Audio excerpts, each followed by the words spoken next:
जेठानी देवरानी की कहानी। सुनेखा और सुरेखा यह दोनों देवरानी जेठानी थी। जेठानी सुनेखा नौकरी भी करती थी और देवरानी सुरेखा घर संभालती। उनका परिवार बहुत बड़ा था। सास ससुर और उन दोनों के बच्चे कुल मिलाकर 10 लोग रहते थे। अब बहुत साल बाद उनकी बुआ सास अपने भाई के घर आई थी। सुबह उठने के बाद बुआ सास ने देखा कि सुनेखा फटाफट अपने काम कर रही थी। सुरेखा ने नाश्ता बनाया और वह नाश्ता सुनेखा ने सबको परोसा।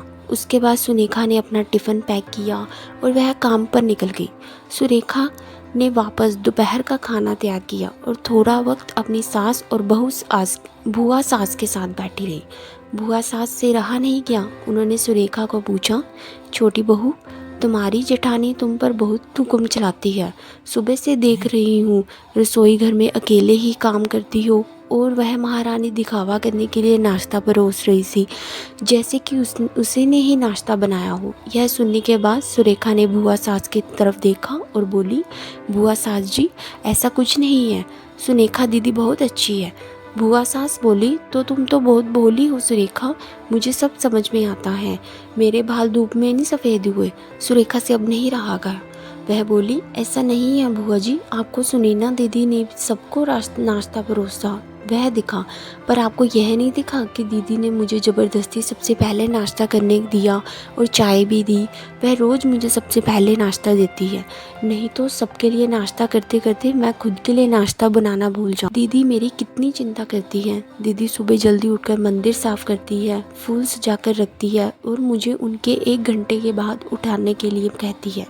शाम को आते समय बाज़ार से सब्जी भी लेकर आती है, क्योंकि हमारे मिस्टर रात को देर से आते हैं और मम्मी जी को सुनैना दीदी ने बाज़ार में जाने को मना किया है, क्योंकि अब उनकी उम्र 60 साल से ज़्यादा हो गई है। बाज़ार में जाते समय उनको तकलीफ़ होगी, उनके पैर बहुत दुखेंगे।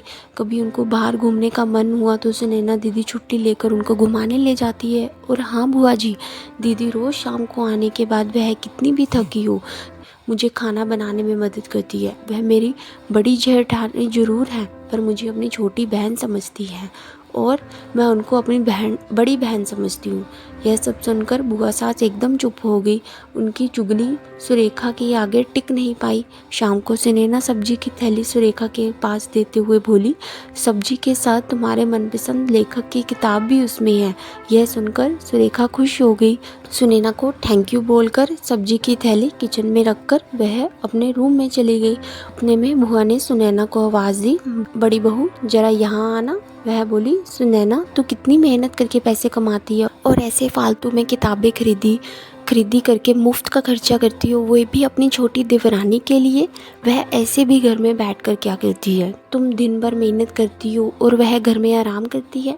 इस पर सुनैना हंसकर बोली, क्या बुआ जी आराम? और सुरेखा उससे तो कहने पर भी आराम नहीं करती।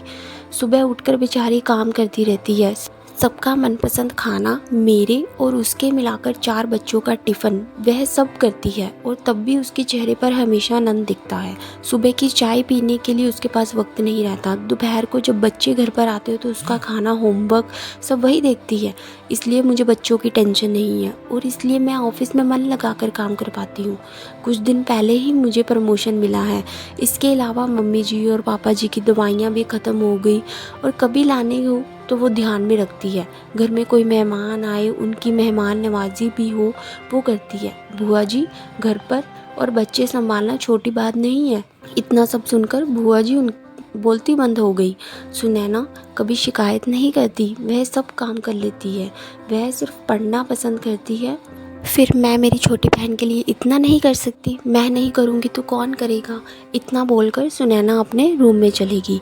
यह सब बोलना सुनैना की सास पीछे खड़े होकर सुन रही थी। वह बुआ के पास आई और बोली, जीजी, यह दोनों देवरानी जेठानी जरूर हैं, लेकिन इनका रिश्ता 2 सगी बहनों से ज़्यादा पक्का है।